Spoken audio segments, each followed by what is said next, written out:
नमस्कार, मैं हूं भावना रावत और आप देख रहे हैं ऑल जोन टाइम्स न्यूज। जितना गौरवशाली जैन समाज का इतिहास रहा है, उतनी ही कमाल की है चांदनी चौक दिल्ली के श्री दिगंबर जैन लाल मंदिर की कहानी। तो चलिए आज आपको इस जैन मंदिर के बारे में कुछ खास बातें बताते हैं। पुरानी दिल्ली अपने आप में कई तहजीबों, संस्कृति और ऐतिहासिक घटनाओं को खुद में समेटे हुए है। उन्हीं में से एक है श्री दिगंबर जैन लाल मंदिर, जिसे मुगल शासक शाहजहां के समय में बनवाया गया था। यहाँ मंदिर के साथ साथ पक्षियों का एक चैरिटेबल हॉस्पिटल भी है, जहाँ असहाय पक्षियों का इलाज निःशुल्क किया जाता है। चांदनी चौक में लाल किले के सामने स्थित ये लाल मंदिर जैन धर्म के सबसे पुराने मंदिरों में से एक है। इस मंदिर का निर्माण 1656 में किया गया था।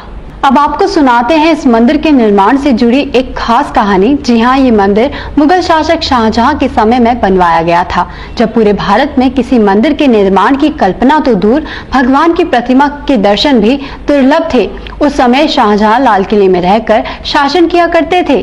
कहा जाता है कि एक दिन उनकी ही सेना के एक जैन सैनिक रामचंद्र को कहीं से भगवान पार्श्वनाथ की मूर्ति मिली और उन्होंने उस मूर्ति को अपने ही घर में विराजमान कर लिया, बिना इस भय के कि अगर शाहजहां को इस बात का पता चल गया तो उसका परिणाम काफी बुरा हो सकता है। उसने अपने ही घर में भगवान पार्श्वनाथ की मूर्ति की नियमित पूजा अर्चना शुरू कर दी।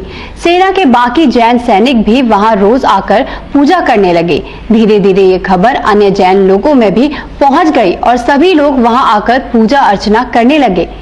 एक सैनिक के घर में प्रतिमा होने के कारण कुछ ही समय में वह जगह लश्करी मंदिर के नाम से प्रसिद्ध हो गई और दूर दूर से लोग उसके दर्शन करने आने लगे।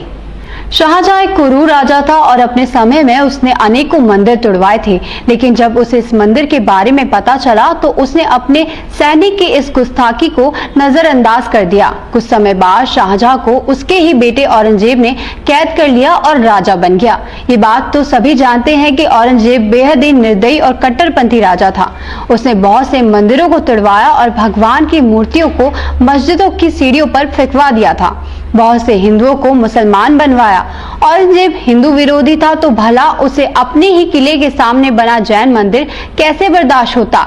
लेकिन ये कहा जाता है कि उसे इस मंदिर की भनक भी नहीं थी। लश्करी मंदिर में हर शाम को पूजा के समय नगाड़े बजा करते थे। ये प्रथा काफी समय से चली आ रही थी।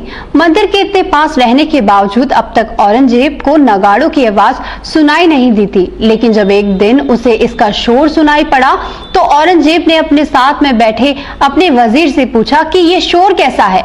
वजीर को पता था कि ये शोर जैन सैनिकों के घर में बजने वाले नगाड़ों का शोर है और वजीर भी इस बात से हैरान था कि आज तक इसका शोर क्यों नहीं सुनाई दिया। वजीर ने औरंगजेब को जवाब देते हुए कहा कि आपके एक इशारे पर मर मिटने वाले जैन सैनिकों के घर में शाम को जैन तीर्थंकर की पूजा के समय कुछ देर के लिए नगाड़ा बजता है। औरंगजेब का गुस्सा थोड़ा शांत हुआ और फिर उसने अपने वजीर को ये आदेश दिया कि कल से ये शोर ना सुनाई दे। ये खबर सुनते ही सभी जैनी सैनिक सहम गए और किसी की भी अगले दिन नगाड़ा बजाने की हिम्मत नहीं हुई, क्योंकि कोई भी औरंगजेब के गुस्से का शिकार नहीं होना चाहता था।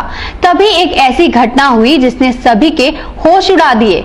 शाम की पूजा अर्चना के वक्त बजने वाला नगाड़ा स्वयं बजने लगा और उसके शोर से लाल किले की दीवारें गूंज उठी। औरंगजेब अपने आदेश का अपमान होते देख गुस्से से बौखला गया। वह कुछ आदेश देता उससे पहले ही उसका वजीर भागता हुआ उसके पास आया और बोला, बादशाह, चमत्कार हो गया। लश्करी मंदिर का नगाड़ा खुद बज रहा है और ये करिश्मा मैं अपनी आंखों से देख कर आ रहा हूँ। कुछ समय के लिए औरंगजेब हैरान रह गया। उसे पता था कि वजीर उसका वफादार है और उससे झूठ बोलने की हिम्मत नहीं कर सकता। फिर भी उसने अपने वजीर को डांटा और कहा कि ऐसा कैसे हो सकता है। वजीर ने कहा कि अगर आपको यकीन ना हो तो आप खुद कल शाम को मंदिर में चलकर ये करिश्मा अपनी आंखों से देख लें।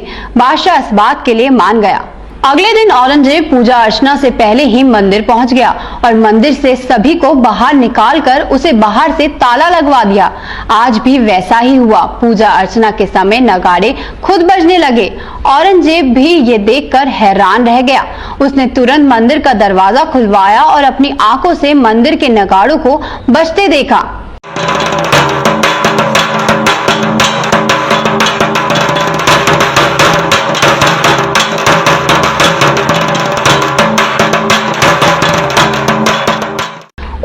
करिश्मे को देखने के बाद एक शाही फरमान जारी किया कि इस बुतखाने में नौबत बदस्तूर बजने दो, फैजाने इलाही पर बंदिश नहीं लगाई जा सकती, यानी कि इस मंदिर में नगाड़े बजने दो, चमत्कारों पर किसी की बंदिश नहीं लगाई जा सकती।